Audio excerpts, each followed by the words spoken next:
कर दूँ। बिस्मिल्लाहिर्रहमानिर्रहीम, अस्सलाम वालेकुम। क्या हाल है आप सबके? उम्मीद है कि सब खैरियत से होंगे और खूब मज़े में होंगे और एंजॉय कर रहे होंगे।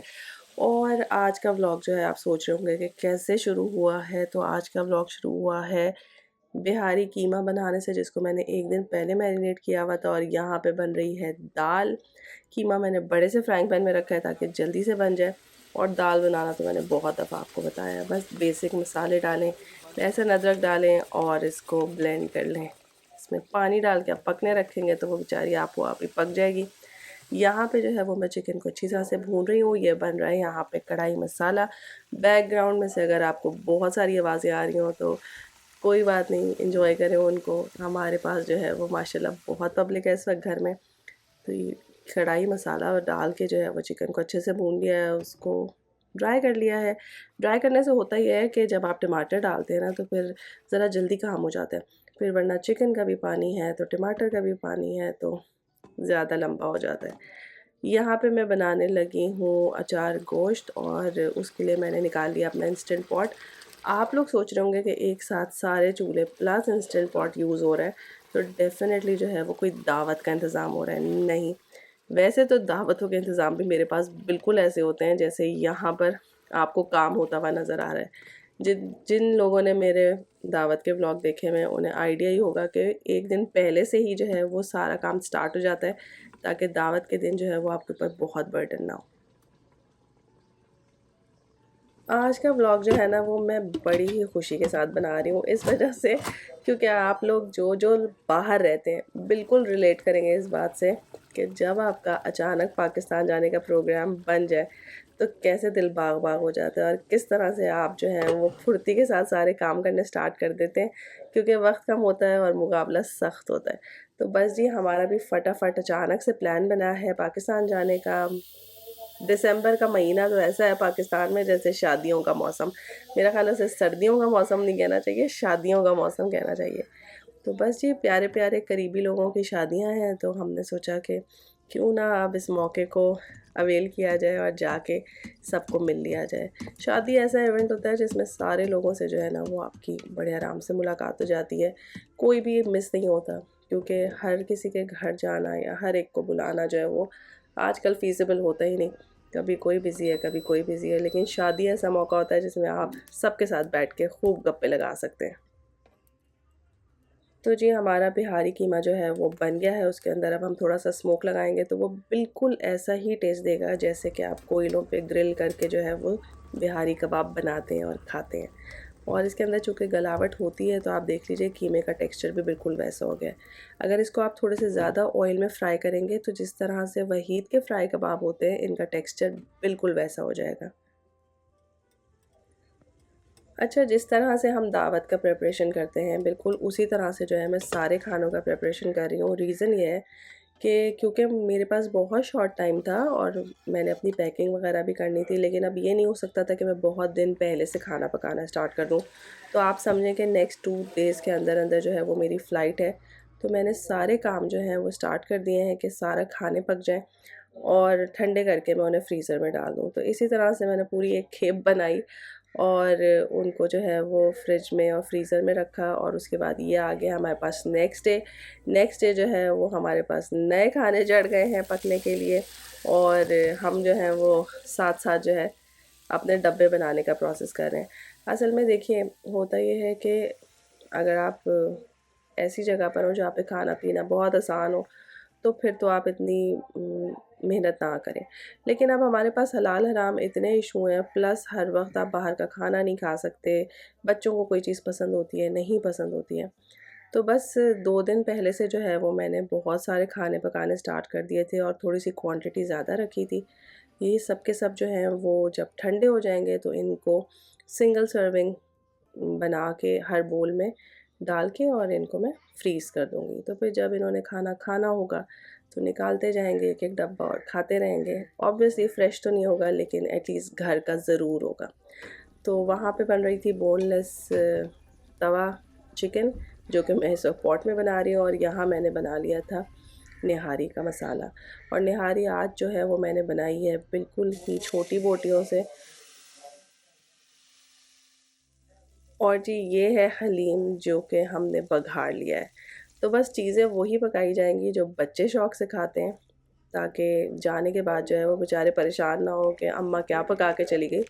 तो अब तक जो है वो मैंने कढ़ाई गोश्त, अचार गोश्त, निहारी, हलीम, ये सब चीज़ें पकाई हैं। और पूरा काम जो है वो मैंने 2 दिन के अंदर किया है, और सारा खाना जैसे ही ठंडा हुआ है उसको मैं जो हूँ वो पैक करूँगी।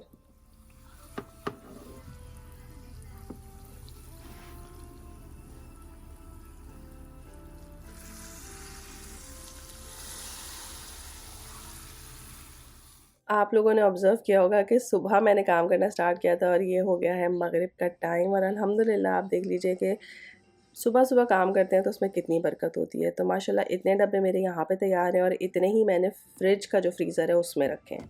ये डब्बे मैं डीप फ्रीज़र में रख रही हूँ। और आपने भी अगर सामान या खाना पैक करना हो तो उनको लेबल कर दें, ताकि खाने वालों को पता हो कि उन्हें खाने को क्या मिलेगा उस डब्बे से। और जब मुझे पता था मैं चली जाऊँगी तो फिर बच्चों के लिए इस तरह की क्लीनिंग करना बहुत आसान नहीं होगी, तो मैंने जो है वो अच्छी डीप क्लीनिंग करके सब चीज़ें हटा के साफ़ सुथरा करके और रख दिया। जो ज़रूरत का सामान है सिर्फ वही मैंने सामने रखा, और जो एक्स्ट्रा चीज़ें अक्सर मेरे काम की होती हैं वो सारी मैंने हटा दी, क्योंकि अगर मैं नहीं होंगी तो फिर वो लोग बेचारे क्या करेंगे उन चीज़ों का, बल्कि पड़े पड़े जो हैं वो ख़राब ही होती रहेंगी। तो बस ऑयल और सॉल्ट एंड पेपर मैंने रखा है, और अंडों की बास्केट को तो आप लोग पहचानते ही हैं। तो बस जी ये कॉर्नर भी मैंने साफ़ सुथरा कर दिया, तो वो दिन हुआ ख़त्म, और ये शुरू हो गया है नया दिन। अब आप लोग गेस कर सकते हैं कि जब आपने कहीं पे जाना हो तो फिर आप घर के कामों के बाद दूसरा काम क्या करते हैं? कोई गेस है? शॉपिंग करते हैं, ज़ाहिर है।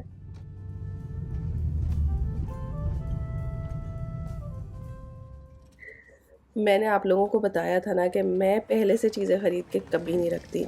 हमेशा जब मेरा जाने का प्लान फ़ाइनल हो जाता है उसके बाद मैं लिस्ट बनाती हूँ कि कौन से हमारी लाइफ के इम्पोर्टेंट लोग हैं जिनको हमने गिफ्ट देना है, और किस वैल्यू का गिफ्ट देना है, किस ब्रांड का गिफ्ट देना है। फिर उसके बाद जो है हम शॉपिंग पे निकलते हैं।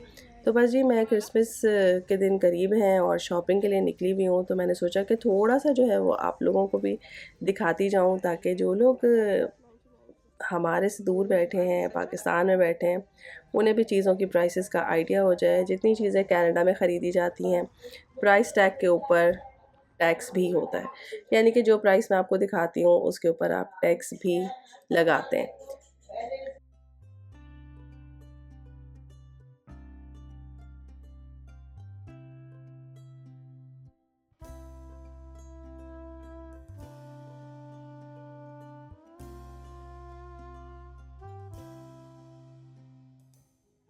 अच्छा, जब क्रिसमस करीब होती है ना तो बहुत सारी डील्स आती हैं, लेकिन मेरा पर्सनल एक्सपीरियंस ये कहता है कि हमेशा 25 दिसंबर 26 दिसंबर के बाद, यानी जब क्रिसमस गुजर जाती है, बॉक्सिंग डे गुजर जाता है, उसके बाद जो स्टफ़ होता है ना वो ज़्यादा सस्ता होता है। उस वक्त जो है वो आप ज़्यादा अच्छी शॉपिंग कर सकते हैं, यानी कि 10 जनवरी से पहले पहले जो शॉपिंग आप करते हैं वो काफ़ी से ज़्यादा सस्ती होती है, क्योंकि इन लोगों ने वो सब कुछ हटाना होता है और नया स्टॉक आना होता है। अब मैं ये नहीं कह रही कि सब कुछ फ्री मिल जाता है, कि डॉलर डॉलर में चीज़ें मिलने लगती हैं, ऐसा नहीं होता।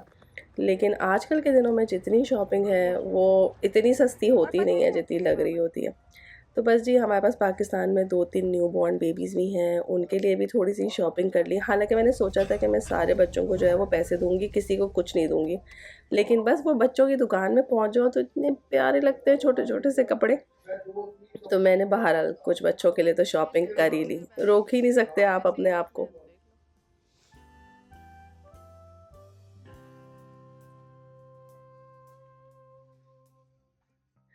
अब आप लोगों ने मुझे ये बताना है कि जो लोग पाकिस्तान में रहते हैं वो बाहर से आने वालों से क्या गिफ्ट एक्सपेक्ट करते हैं, कि क्या गिफ्ट उनके लिए आए। और जो लोग बाहर रहते हैं वो मुझे ज़रूर बताएं कि जब वो पाकिस्तान जाते हैं तो वो किस टाइप के गिफ्ट्स लेके जाते हैं। ऑनेस्टली पहले मैं बहुत गिफ्ट लेके जाती थी, लेकिन अब मैंने बहुत ही सेलेक्टिव सी एक लिस्ट बना ली है, और कुछ बहुत ही ख़ास लोग हैं जिनके लिए मैं क्वालिटी प्रोडक्ट्स लेके जाती हूँ। मैं नहीं कोशिश करती कि मैं ढेर लगा दूँ छोटी छोटी सी सस्ती सस्ती सी चीज़ों का। और कोशिश करती हूँ पूछ भी लूँ कि किसको क्या चाहिए। अगर शादी वाले घर हैं, लोगों को सूटकेसेस चाहिए होते हैं या उससे रिलेटेड कोई स्टफ़ चाहिए होता है, तो पूछ के बस मैं वही चीज़ लेके जाती हूँ जो ज़रूरत की होती है, और बाकी सारी पब्लिक को जो है वो पैसे दे के ही काम चलाती हूँ। तो ये वाली ट्रेज़ मुझे बहुत अच्छी लग रही थी। मुझे अपनी एक कज़न का पता है कि उन्हें बहुत पसंद आती हैं ऐसी चीज़ें या क्रिस्टल की चीज़ें। तो बस मैं देख रही थी कि जो डब्बा पैक हैं वो ही लेके जाएँ, क्योंकि इस तरह की चीज़ों को पैक करके ले जाना बड़ा मुश्किल हो जाता है। वॉइस ओवर के बीच में जो है ना, मैं बड़े-बड़े से पॉजेज़ ले रही हूँ, क्योंकि बाहर से पब्लिक इतनी ज़ोर से बातें कर रही है कि मुझे डर लग रहा है कि आप लोग भी सारी बातें सुनेंगे जो बाहर हो रही हैं। तो अब भाई अगर आप लोगों को कोई बातें सुनाई दें तो उनको इग्नोर करें, क्योंकि माशाल्लाह मेरे पास इतने लोग बाहर बैठे हुए हैं और इतनी मज़ेदार किस्म की बातें कर रहे हैं कि मैं चाहती हूँ कि मैं अपना वॉइस ओवर ख़त्म करूँ और जाके फटाफट उनके पास बैठ जाऊँ। तो यहाँ पे हम देखते हैं कुछ चीज़ें जिसमें से मैंने कुछ गिफ्ट्स ख़रीदे हैं, और आपको मैं ये इसलिए शो कर रही हूँ कि आप लोग मुझे बताइएगा कि क्या आपको ये चीज़ें अच्छी लगीं। कोस्टर्स हैं, वुडन प्लेटर्स हैं, इनमें से क्या चीज़ आपको अच्छी लग रही है और कौन सी चीज़ आपको लगता है कि अगर आप चाहेंगे तो किसी को गिफ्ट में ज़रूर देंगे।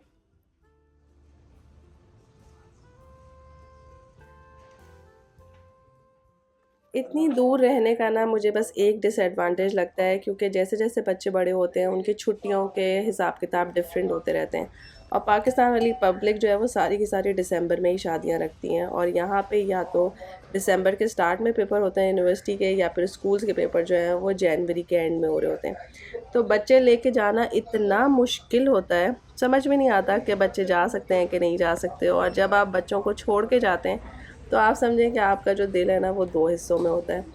एक हिस्सा जो है वो आपको पाकिस्तान की तरफ लेके जाता है, और एक हिस्सा जो है वो पीछे आपके बच्चों के साथ रह जाता है।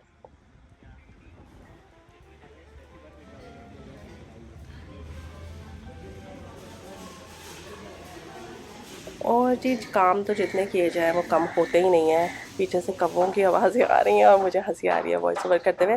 यहाँ पर मैं आ गई हूँ वॉलमार्ट, और जो लोग बाहर रहते हैं वो मेरे साथ एग्री करेंगे कि जैसे जैसे टाइम गुजरता जाता है, बच्चे बड़े होते जाते हैं, तो पॉसिबल ही नहीं रहता कि सारे के सारे मिल के जो है वो किसी शादी को अटेंड कर सकें। तो अभी मैंने अकेले ही जाना है, तो ज़्यादा परेशानी है। आधा दिल जो है वो पाकिस्तान में लगा हुआ है, आधा दिल जो है वो कनाडा में छोड़ के जाऊंगी, क्योंकि बच्चों को पीछे छोड़ना अब इतना आसान नहीं रह गया। तो कोशिश यही कर रही हूँ कि ग्रॉसरीज़, खाना, कोई भी चीज़ की कमी ना हो, हर तरह की चीज़ जो है वो बच्चों के लिए पूरी हो जाए, और वो अम्मा को कम से कम मिस करें, जो कि प्रैक्टिकली पॉसिबल नहीं है, क्योंकि मैं तो वहाँ जाके बिज़ी हो जाऊँगी, लेकिन ये लोग डेफ़िनेटली मुझे बहुत मिस करेंगे। तो यहाँ मैं वॉलमार्ट में आ गई हूँ, और वॉलमार्ट में भी बड़ी रौनक और बहारें लगी हुई हैं। मोटरसाइकिल वाले अंकल मेरे पीछे गुजरे और बस जी, सारा दिन काम करें, उसके बाद शॉपिंग करें, तो बस फिर जितना मर्ज़ी पका लें, अपनी एंटरटेनमेंट जो चाहिए होती है। तो यहाँ पे हम कैम्ब्रिज मॉल आए हुए थे, तो यहाँ बड़ा ज़बरदस्त किस्म का एक रेस्टोरेंट है, टेक अवे रेस्टोरेंट है, सारी तरह के देसी खाने मिलते हैं। हम लोग यहाँ आ गए, हमने सोचा कि भाई अब बिरयानी पकड़ी जाए, ताकि पका पका के खाने रखने वाले जो हैं वो खाने वाले खानों से सेपरेट हो जाएं। तो ये बिरयानी हम लेके जाएंगे, और आज और कल हम ये बिरयानी खाएंगे, क्योंकि हमने सबसे बड़ी ट्रे पकड़ ली है। और बाकी जो दिन है उसमें मैं खाना पकाऊंगी और उसको स्टोर करती जाऊंगी। तो आप लोग जब ट्रैवल करते हैं तो आप लोगों की भी मेरी वाली सिचुएशन होती है या कुछ और, मुझे ज़रूर बताइएगा। आई होप आज का शोर शराबे से भरा हुआ व्लॉग आपको पसंद आया होगा। चैनल को लाइक और सब्सक्राइब करना बिल्कुल ना भूलें। फिर मिलेंगे एक नई मज़ेदार सी वीडियो में। दुआओं में आपने मुझे याद रखना है इंशाल्लाह ताला। अभी तो एक दो व्लॉग आपको कनाडा के ही देखने को मिलेंगे, और फिर मैं स्टार्ट करूँगी कराची का, लाहौर का व्लॉग। मेरे साथ साथ रहिएगा। शादी में हम दोनों, बल्कि हम सब मिलके उतना ही इंजॉय करेंगे जितनी बाकी पब्लिक इंजॉय करेगी, ठीक है ना। तो बस जी, फिर मिलते हैं मज़ेदार से व्लॉग के साथ। तब तक के लिए अल्लाह हाफ़िज़।